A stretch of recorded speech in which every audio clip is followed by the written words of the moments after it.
Well, hello, everybody. Good morning, good afternoon, good evening, wherever in the world you are connecting from today. Thank you so much for being part of this Hacking HR live chat series. We started this series at the beginning of the year. We have interviewed many brilliant authors who are coming to these conversations to share their insights, their ideas, their research, their recommendations with all of us in this Hacking HR community. It's been truly exciting to be able to do this. And I'm hoping that if you have joined the previous live chats that we've had, you have found a lot of value in the conversations. As I always say, I myself, selfishly, I've been learning so much and growing so much out of each of these conversations, and it's been truly awesome. So I'm hoping that this is also true for you. For those of you who are connected now online in any of our social media channels, Facebook, YouTube, LinkedIn, or Twitter, thank you so much for being here. It's exciting to know that you are tuning in to this conversation. Please let us know where you are connecting from in the world. It will be awesome to know where everybody is. Just post it in the chat. If you have any questions or comments or insights about the topic, we always get people posting stuff that doesn't have anything to do with the topic. But if you have any question or any comment or anything that you want to share that have to do with this topic, please feel free to post it in the chat. I would love to read where you're connecting from and any of the comments that you may have throughout this conversation.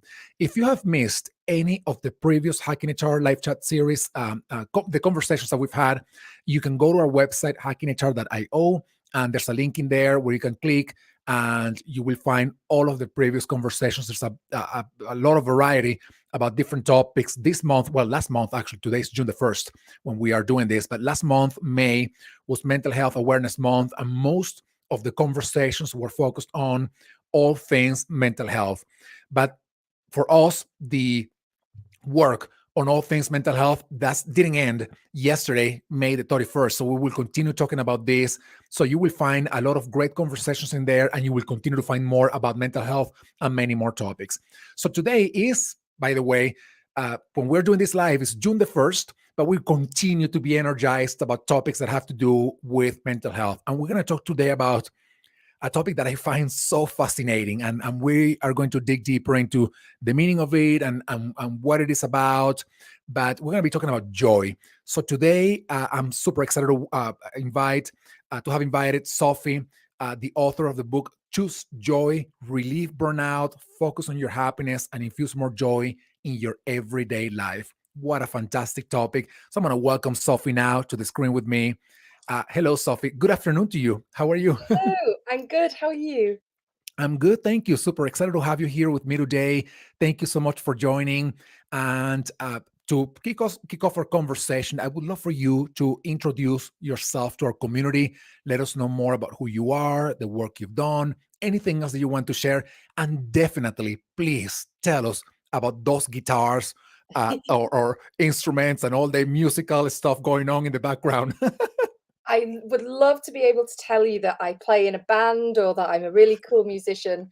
Unfortunately, they all belong to my husband and I don't know how to play any of them. So we just share an office space. But thank you so much for having me here. My name is Sophie. I'm also known as the Joyful Coach. And all of my work really is around helping people or helping organizations find more joy so that we can flourish. I am a coach. I am a trained positive psychologist.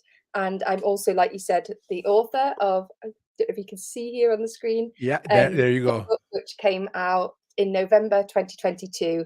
And my big philosophy is really informed by positive psychology. That is, when we are feeling good, when we are prioritizing joy, when we are experiencing those positive emotions, that is when we can flourish. That's when we can do our best work. It's when we can have the healthiest relationships.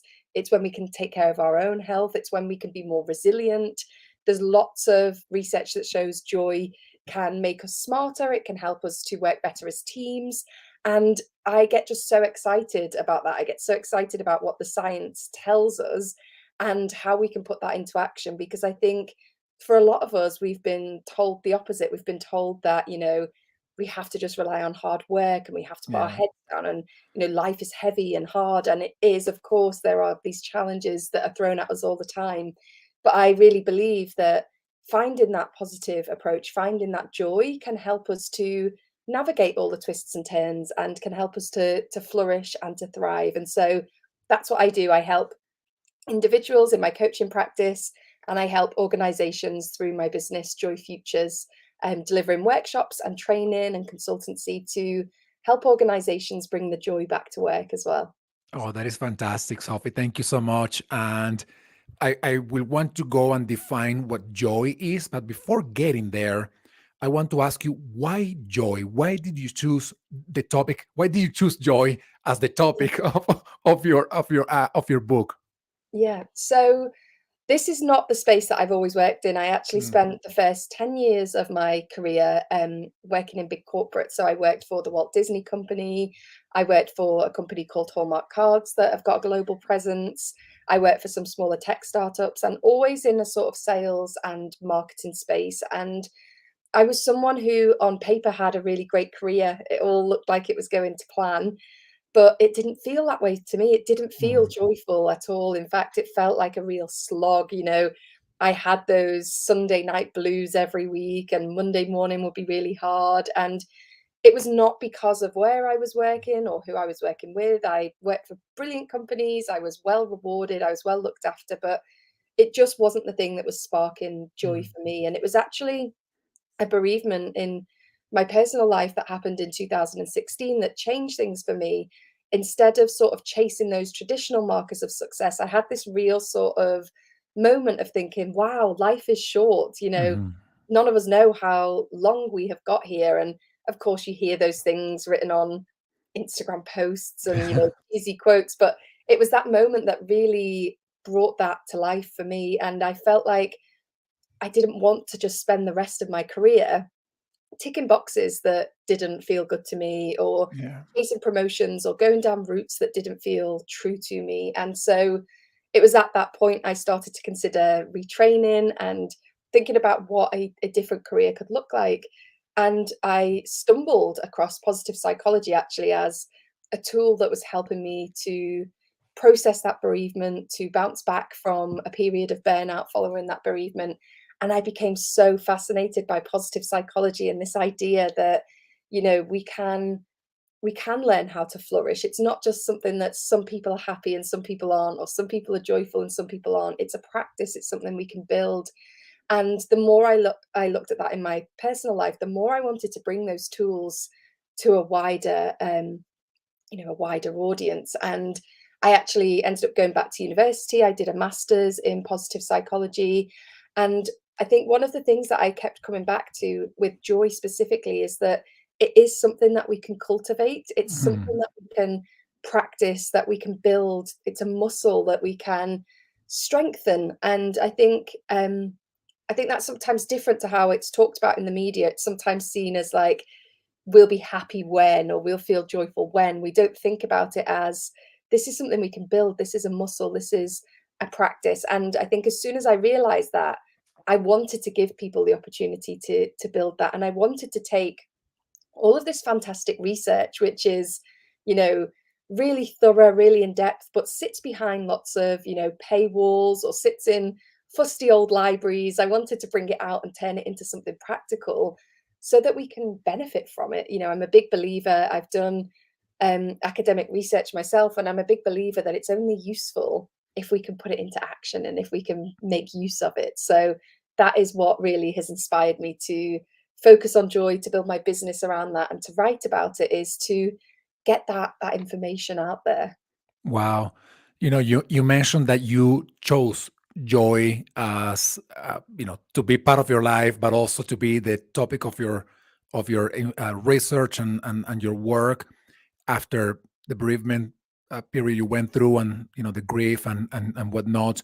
And I am thinking about how many people have had a similar epiphany, perhaps less because they are in a tough environment or tough situation, but more because when the pandemic happened, they just realized, it's not just work, right? It's not just these are not the only routes for happiness, for joy, to be fulfilled. It's not just work. And that's why, at least at the beginning of the pandemic, perhaps the first year and a half, we saw so many transformations happening at work. I think people were looking for something different, and I think we're still looking for something different. It's just workplaces that haven't adapted to that yet, but I think we're still looking for something different. And I think it's awesome that the answer could be joy. And now I would love to ask you to define what joy is. Yeah. So, as a researcher, it sometimes bothers me that there isn't an official definition of joy like there are other It's not a concepts. standard on joy. Yeah, it's one that researchers and psychologists haven't quite reached unanimity on yet. But what we do know is that joy is different from happiness. And I think Yeah. we talk a lot about being happy, and we put a lot of emphasis as a culture on happiness. But happiness to me feels like something that is very circumstantial. We feel happy when. So we might feel happy because it's our birthday, or because we've had a great day at work, or because we've got to spend time with our family. It's almost a response, it's a reaction to something. And it's quite fleeting. It can feel like it's hard to keep hold of. And I think that's Mhm. why so many of us get in this pattern of constantly chasing it, because we get a little taste of it and then it's gone, and we're trying to find it, we're trying to sustain it. Joy, on the other hand, is more of an attitude or an approach. It's something that we can cultivate. It's a way of approaching life and work to think about what is going to, feel, what's going to make us feel content, what's going to make us feel good, what is going to feel exciting to us day to day, what is going to bring Mm. us joy. And it's not to say we can feel joyful 24/7. We Yeah. can't. But what we can do is practice looking for that joy and practice seeking it. And I think for me, when I experienced that bereavement, that was something that really helped me, was clinging on to those little moments of joy. So I think happiness sometimes feels like we can't experience it at the same time as, feeling sad or feeling lonely or experiencing grief. Whereas joy, we can have those little moments of it. We can, feel really sad, but then get a little bit of joy from the text that a friend sends us, or from a dinner that someone cooks for us, or Yeah. the fact that we might see a rainbow or we might see a really great sunset. We can have that moment of joy. And really, for me, what I always say in terms of joyful living is that joyful living isn't about being happy and joyful 24/7. It's about giving the good stuff as much weight as we do the bad stuff, because we are really, really skilled at focusing on the negatives, focusing on the things that might go wrong, focusing on, that thing that we said 5 years ago that we kept saying, or that job we wish we'd never taken. Our brains, you will probably have talked about this in one of these lives previously, but our brains have an inherent negativity bias. So we're very, Yeah. very good at focusing on the bad stuff. And I think joyful living is just about giving as much attention to the good stuff as we do the bad. It's building the muscle so that, yes, we still give attention to the bad stuff, and we still reflect that, and we feel those emotions because they are important, but that we also create space and time and energy to reflect on the good stuff and to experience that as well. And I think that's where the approach works for work as well. Is, we're very good at being critical, at looking at what we need to improve, what skills we might need to develop, which objectives we fail to achieve. But it's very rare that we stop and say, what are our strengths? What are we doing really well? What can we do more of? What feels exciting? What do we want to celebrate as a team? And so joy is about bringing all of that good stuff back to the workplace as well. No, that is powerful. And I want to ask you, you said it before, right? We have an intrinsic bias towards the negative, right? Which helps Yeah. us survive for for thousands of years, not to get eaten by bears or tigers. But things have changed dramatically ever since, and our brain remains pretty much the same. So we have to make an intentional effort. We have to put intentional work to change that. So we have to defeat and change the inertia that is keeping us thinking about the negative as negative and not as a growth opportunity, Yeah. or even not seeing the positive things that are happening to us because they are so overwhelmed by the negative. So the question to you is, how do we how do we break that cycle, right? How do we break that biological cycle that keeps us focused only on the negative, to start opening our minds and say, and at least realize, yes, there are negative things, but maybe I'm growing out of them, right? So how do we Yeah. break that cycle? How do we move that inertia in a different direction? Yeah. The thing that always really excites me is that our brains can change. Yeah. Neuroplasticity means we can rewire things, we can change things. And there is so much great research that shows the possibility of doing that using what we call positive psychology interventions. A couple of things that I have seen be really powerful, both in my own life and with my clients and with the organizations I work with. One is like giving intentional focus to what is good. So that might be Mhm. by practicing gratitude, thinking about what we're thankful for, thinking about what's already good. It might be by reflecting on our strengths, understanding what our strengths are and thinking about how we can use them more day to day. We all go into a meeting thinking about what might go wrong, what might someone pick us up on, what might we have forgotten to cover. We have all of these doubts, but it's very rare that we go into a meeting thinking, I'm really creative and I'm bringing Yeah. my creativity to this, or I'm a skilled communicator and I'm going to communicate in a really brilliant way. So focusing on our strengths is another way. And an exercise that I really like, we can do this individually or we can do it as teams as well, is an exercise called Three Good Things, where the idea is at the end of every day, you write a list of three good things that have happened that day, but you also write why that thing happened. And it helps us to connect the dots around the actions that we're taking and the results that, those actions are creating. So you might say, I had a really great meeting today, and that meeting went well because I prepared thoroughly for it. Or I landed a new client today, and that happened because I've been showing up and marketing myself really well. Or it's connecting the dots, it's helping us to see what action we are taking. It's almost like a step above gratitude. It's saying, this is a good thing that happened that I'm grateful for, but also giving ourselves some credit for the thing that we made happen so that we can also see those strengths at play as well. Yeah. And that it was not just luck, right? That Yep. it is something that is happening because there's something good about us. There's something, Yeah. we're enough, and we're putting some effort. And because of that, it's not just sheer good luck. It is just because I love your example, right? I mean, I'm doing great work in marketing. I put my time in and I put the effort, and boom, here I have a new client. But it just it just didn't happen. It happened because I put all this time and I put all this energy, and that's a good thing about me. I think Yeah. that's a very powerful uh, mind hack, right? To think that these good things that are happening to you are not just happening. You're putting some effort to make them happen too. Yeah, it's really, that exercise is shown to build our confidence and our self-esteem, as well as that positivity and optimism. And I think it is that connection. It's Yeah. seeing how our actions track progress, because sometimes we're taking the action long before the result happens. And Yeah. that's the hard part, is then the result comes along and we forget it's because we sent that email 6 months ago, or because we put ourselves out there, or because we spent that evening. How many of us have been to university or school and studied for years and then forget when an opportunity comes further down the line that it's because we learnt these things and we put that time in. And another exercise I often offer up in a similar pattern is to write a done list at the end of every day. We always write A what? I'm sorry. A what? a done list. So a Done list of list. the things that we have done. We are really good at writing to-do lists, and we finish our working days or we leave the office and we think, here's all the things that I didn't manage to Mhm. tick off that list. But it's very rare that we stop and say, here are all the things that I have actually done. Here are all the Yeah. steps I have taken. And these things, they sound so teeny tiny. They sound so small. Sometimes people are skeptical that they can make a difference.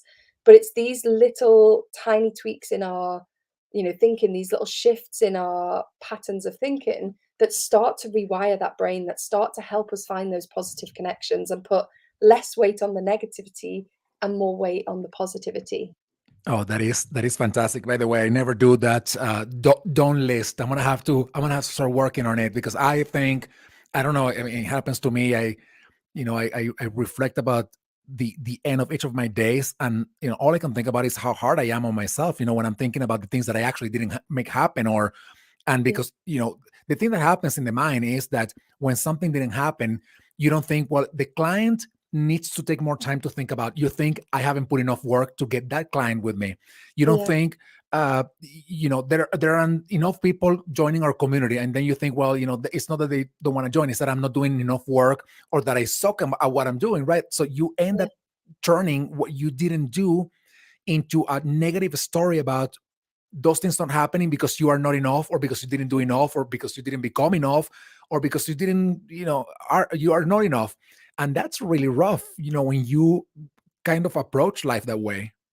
Yeah, and I think it changes the whole energy. Like, I often think about, I don't manage to get the done list written every day, I'll be honest. But I do always try to do it on a Friday as I'm wrapping up work for the week. I try and reflect on, what have I done this week? What have I achieved?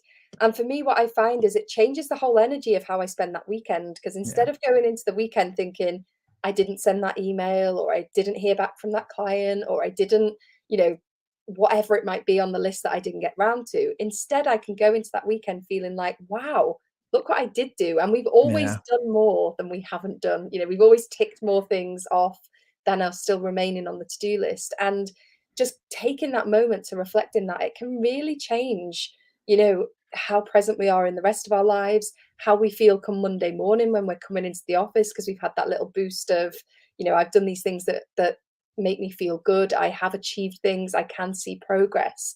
And it's sometimes that stuff that we miss out on, because, like you say, we're always striving for more. We're always thinking about what we could improve. And that's important. We don't want to lose that sense of drive and ambition.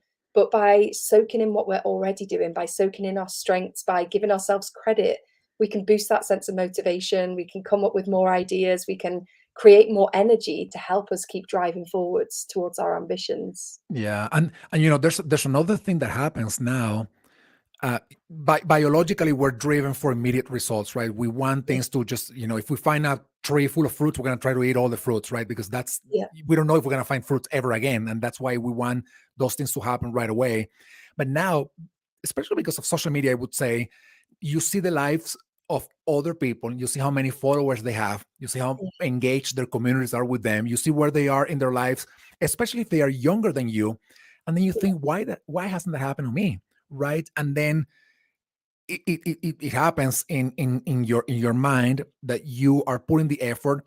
Those efforts, like you said before, they may give some fruits to you, months down the road, even years down the road. But because you see what's happening with this, fake effect of social media, because they are not happening to you in 1 week, then you think that there's something even more wrong with you yeah, than, than normal. And I don't know, how do you manage that? How do you manage this idea? How do you find joy? Let's put it that way. How do you find joy in knowing that things take time?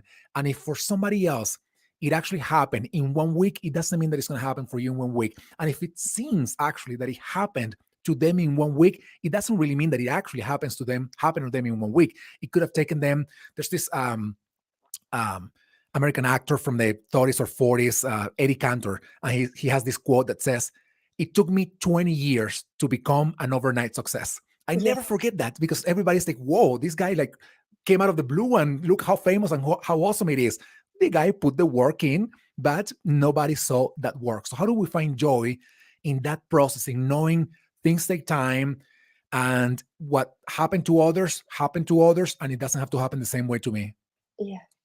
I love that question, because you're so right. And I think we talk about this as like, a social media phenomenon, but actually, like you say, it's been happening for years, that Mhm. comparison trap, that Yeah. as long as humans have been around, we've been looking at other people and saying, how can I be like that? How can I be more successful? How can I not get myself thrown out of the pack? And there are two things I want to offer up here, both of which I write about in my book. The first is the idea of acting from a place of value and our true selves, instead of acting from a place of ego. And Mm. we all have ego. We all have that desire to keep up and fit in. And like you said, it's very, like, biologically and evolutionarily driven into us. But for me, where the joy comes from is knowing that the actions I'm taking are serving my core values, are serving the things that are important to me. And the more clear we can be on what our values are and the impact that we want to have, the more we can take actions that are aligned with them. And there's a whole chapter in my book just dedicated to values and purpose, because it's so important. Because I write about an example of, in my previous career, when I was thinking about making a change, I was offered a promotion, and my ego wanted me to take this promotion because it was going to be great, and I was going to be able to post the LinkedIn update that said, I've just been promoted and I'm doing this now and I'm doing this other thing. But my true self, like my values, knew it wasn't going to get me any closer to the things that were most important to me, which were, freedom and connection and making an impact. And so the more we can understand what is really truly important to us, the more we can act from a place of authenticity, which means Mhm. that other noise has less impact. The other thing that I would suggest is, how can we make the process fun? How can we sort of like enjoy that process? We are so goals orientated. We are so like end point orientated that Yeah. we think, I see all the time people sacrificing their day-to-day joy because they think, oh well, if I sacrifice this, I'm going to get to this place sooner. I'm going to be able to get the shiny milestone sooner, and that will be okay. That will give me such like a boost to my joy that it won't matter that I haven't seen friends for weeks, or I haven't left the house for however long. What the research tells us is that that simply isn't true. When we achieve a milestone, we do have a boost to our happiness or to our joy, but it very quickly comes back down because we adapt as humans. We adapt to these high points. And so what I always like to talk to people about is, we still want to aim for those things, but we need to raise the baseline. We need to raise how good we are feeling day to day, so that when we come off that peak, when we've had that peak of like, yes, I did the thing, and we're coming back to the baseline, we're coming back to a higher point. We're almost raising that baseline. And the way we do that is by finding the joy in the process and the joy in every day. So rather than thinking, what's the quickest way I can achieve my goal, I always challenge people to think, what would be the most enjoyable way? What would feel most joyful? Is it, doing it in community with other people? Is it being able to be really creative as achieve that goal? Is it, I always talk about, when we talk about getting in shape or, improving our fitness, we automatically go to, what's the quickest way to do that? It's to go to the gym every day and to have this really intense training plan. But if you're not enjoying that, once you've achieved the goal, you're going to stop doing it. Whereas if going for a hike with your friends feels really fun and really joyful, that's likely to be a habit you can sustain for your whole life. And so how can we infuse some joy so that we're less focused on the results and we're more content in the process of Yeah. getting there? And I think that's the bit that we often miss. We're Yeah. such an efficiency driven society that we think, how can I get there as quickly as possible? Not Yeah. what route would be the most fun. Yeah, it reminds me, by the way, of a meme that I saw last week. It's a person talking to herself, and the first line says, "Me. How can I get? How can I be more? How can I relax? I need to relax, or something like that. How can I relax? Also me. How can I find more productive and efficient ways to relax?" I'm Yeah, like, no, you just enjoy the damn relaxing, right? I mean, it's not the goal is not to be relaxed at the end of the day. The goal is to go on a relaxing journey, and yeah, it's completely different, right? But one thing that came to my mind was this: you're talking about finding joy and making the journey enjoyable, but that mhm, doesn't mean that you're not putting the work in. I mean, you're yeah, still going out and putting the work in. And some of these things are hard stuff. It's just that you're finding an alternative way that sometimes has a little bit more resistance than the path of least resistance, yeah, but is where you find more joy because you're building more community. You are, you know, uh, I don't know, like growing more and learning new skills. You are still putting the work in, right? yeah.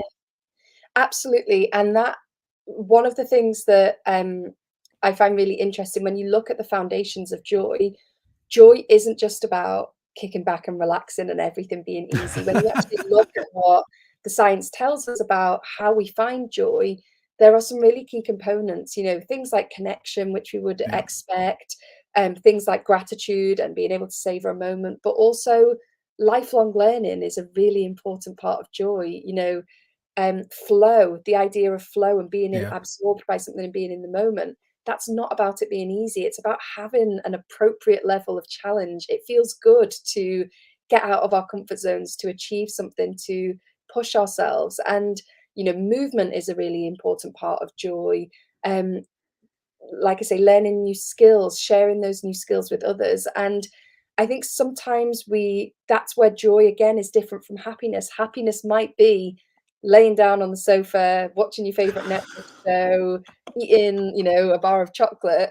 Joy isn't that. Joy is that sense of contentment, and that contentment comes from learning new things, from challenging ourselves, from seeing what we're possible, what is possible for us, from sharing that with other people. And another way that I like to talk about that is setting goals where we are approaching something instead of moving away from something else, setting goals where we can Hmm. see how things are going to get better, how things are going to get improved, rather than saying, I'm never going to watch TV. That feels quite negative and Yeah. rubbish, and it feels quite heavy. Whereas if we set ourselves a goal of, I'd like to read more books, that's positive, it's optimistic, we're moving towards something new. And there's lots of research that shows that brings us joy as well. And that is really great for our well-being, to have those goals, to be working on something, to be approaching something, but in a way, again, like I say, that is still fun. It's not about saying, I'm cutting this other thing out. It's instead thinking, what can I add? What can I move towards? What is going to feel optimistic? Yeah, absolutely. And those positive goals become a more significant, meaningful Yeah. prize, right? That keeps you moving forward and enjoying the journey. Let me Mm. ask you this. You said this before, and before reading your book, and this was many years ago, I read the book Joy, which is a conversation by the Dalai Lama and Archbishop Desmond Tutu, and they were talking about joy and the difference between joy and happiness, right? And that got me thinking a lot, because I come from where I was born. My first language is my native language is Spanish, Mm. and there's no difference in the translation between joy and happiness. It's hard to find that translation, right? So when I heard that book, I was doing it in audiobooks. When I listened to that book, I was like, oh, I didn't know there was a difference between joy and happiness. I thought it was the same thing. And as they were talking about it, the Dalai Lama was talking about him being expelled from or having to leave the Tibet, and he was talking about how he found joy even through the hardship that he was going through. And this is the question that I want to ask you: How do we find joy when we're going through hard things? And Yeah. this is a very important question, because many people right now at work, in life, are going through hard things. And then we come and tell them, find joy, find contentment, do things in a fun way. And they're like, yeah, but I still have a sick parent at home. I still have a sick child. I just Mm. lost my job, or I'm miserable at work and I can't leave because of whatever. So how do we find joy in in the hard things? Yeah. That is such a great question. And it's something I'm always really passionate about talking about, because I think sometimes if we don't ask that question, the rest of it is futile. Yeah. We are all going to experience those hard times. We are all going to experience those challenges. And the very first thing I want to say is that, again, like I said earlier on, joy isn't about being positive 24/7. It's about giving the good as much airtime in our heads as we do the bad. And so we're not trying to ever get rid of the bad stuff. And I think that's sometimes somewhere where we go wrong, is we think, I've got to I've got to not feel sad about this, or I've got to be totally positive even though I'm going through something really difficult. We want, if we don't experience those negative emotions, they just build and build and build and cause problems for us later down the line. So we can still feel the challenge, and we can still feel like this is a hard time, this is I need support, I need strength from other people, that kind of thing. The few things that I find help: one is looking for those small things that are still good. Even when everything is tricky, there is something good there. And that might be, when you look at, you see a natural disaster occur somewhere in the world and you're watching it on the news, you will always find people who are helping. You will Yeah. always find people who are trying to find a solution, who are offering up their homes, who are raising money.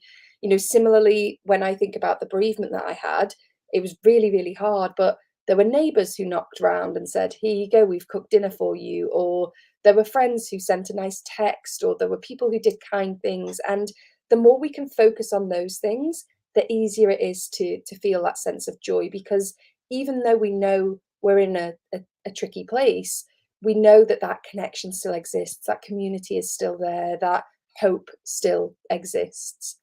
Another thing that I always encourage people to do is to try and bring some element of joy to the process of whatever it is that they're going through. So you use that example of, people might be watching and thinking, this is all very well and good, but I'm in a job that I hate and, it's really Mhm. difficult. Try and find, even if we can't find joy, try and find some meaning to that process. So it might be that this is a really difficult job, but right now it's paying the bills, it's providing a home for my family, or, you know, I'm really stressed right now because I'm studying and trying to work, but that means that I'm going to be able to have this better future. There's lots of research that shows when we can find a sense of meaning, we are more resilient, we are less likely to burn out, we're more likely to be in that space of joy. Some interesting research from the pandemic that showed frontline workers, nurses, doctors, people who were in the most dangerous and stressful situations actually fared better than those of us who were able to stay home because they had a sense of meaning and a sense of Mhm. purpose. So trying to find some sort of meaning to the situation, even if we can accept this is terrible, this is not where Yeah. I want to be, what can we make it mean? Maybe we can make it mean that we're more connected to other people, or it's paying our bills, or it's given us an opportunity for growth. When we can find that, that's a route back to joy. That's a route back to saying it's not all bad. There is Yeah. something we can hold on to there. Yeah. And it's also not saying this is not happening, because it is Yeah, it's not happening, that right? toxic positivity. We have Eh, to accept where we're at, but correct. find Correct. something in it. Now, the other thing that I'm reading here in between the lines, and I would love for you to comment on this if I'm wrong or if I'm right, and your thoughts about it, is that we're getting ourselves in the driver's seat when we are in the middle of something that is a catastrophe, or that is making us miserable. And if we have to do what you just said, finding those moments of happiness and injecting some joy, like for example, finding meaning in the work that we're doing that is making us miserable, that requires us to assume responsibility, that is only us who can make that happen, that we are not going to be waiting for somebody to say, hey, you know uh, let me help you find meaning, or here are the positive things of your day. It is you in the middle of that situation that has to take responsibility to make these things happen, right? Yeah, and that sense of autonomy is actually, again, another really important factor for our well-being and for our Yeah. joy. It was one of the things that so many of us struggled with was in the pandemic, was that sense of autonomy being taken away, not being able to control things, not being able to have a say. And one of the things that I always, one of the little mantras that I always share, and I talk about it in the book, is this idea of focusing on what we can control. There Yeah. is so much of life that we cannot control. We Yeah. can't control how long we're going to live for, the health of our loved ones, how our bosses are going to react to something, what the economy is going to do. We know just from existing in the world in 2023 that there is so much that we can't control. So, and we give so much of our energy to the stuff we can't control. We give Yeah. so much of our energy trying to fix things that are out of our sphere of influence. Instead, I encourage people to try and think, what bit of this can I control? What bit of this Yeah. can I influence? And how can I make the very best of that? And so, you know, I always talk about during lockdown, there were loads of things like, weddings that were cancelled and trips that we couldn't take and family members we couldn't see. And to focus on that was really, really difficult. So instead, we tried to go, how can we just make the best of this? And my husband and I had a little ritual where we did Taco Tuesday every Tuesday. I think it was 16 weeks. And we'd try different recipes and we'd, lay the table. And it wasn't the same as going on the holiday. It wasn't the same as seeing loved ones. We still missed out on all of those things, but it gave us somewhere to place that focus. It gave us Yeah. somewhere to find a bit of joy, and it gave us a bit of autonomy in Yeah. amongst a really difficult situation. And I think the same can work, if you're in a job that you're really not enjoying, or if you're in a situation where you think, this is a tricky situation with friends or family. What How can we walk away and let go of the things we can't control, and instead pour that energy into something that we can? And that might be, do you know what, I'm going to really make the most of my commute, and I'm going to really enjoy the commute there and back because that's something that I can control. Or I'm going to, take the time to reach out to that loved one at lunchtime. Or I'm going to really put like all of my effort into this project, even though where I'd rather be is, I'd rather have the promotion and I'd rather be somewhere else. I can't control that. Instead, I'm going to Yeah. give my best to this next project. Yeah. I love that. Sophie, we're getting closer to the end of our chat, and I want to be mindful of your time, but I want to ask you one last and very short question. If there is one thing that you would like people to do to find more joy in everyday things to make their everyday lives better, one thing that they can start doing right now, what would that thing be? Notice what is already good. We Mm. all have Mhm. parts of our life that are already Wow. really good, and we don't give them enough attention. And so, whether that is simply just being a little bit more present for the stuff that is good, whether it's reflecting on what is already good, whether it's writing a gratitude list or doing the three good things exercise, just notice what is already good. Start from there, because when we know what feels best about our life is our relationships or our home or our work or whatever, when we know what those things are, we can do more of them. So start with the noticing and let that be. I always talk about it as like pushing over the first domino. When we start to notice what's good, we create this momentum and this sort of forwards motion of more good, more joy. Oh, that is so fantastic. Sophie, thank you so much for coming to the show, sharing your insights and your ideas with our community about joy. And I most definitely would love to have you for a second conversation because there's so much. One thing that we didn't talk about that maybe will be for part number two is the connection between joy, mental health, and relieving burnout. And Yeah, this is a very important thing for our community in HR. Uh, Research shows that anywhere between 60 and 90% of all the HR people are burned out. So yeah. you can imagine how much work we have to do to fix that. So I'm hoping that we can have in the fall a second part of the conversation, just focusing on that element of mental health and specifically burnout. So, Mhm. Sophie, thank you so much for being here and spending this time with me today and our community as well. No, thank you. And thank you everyone for having me here. Thank you. And thank you, everybody. I will see you soon for our next Hacking HR Live conversation. Thank you. Have a wonderful rest of your day. Thank you so much, everyone. Bye.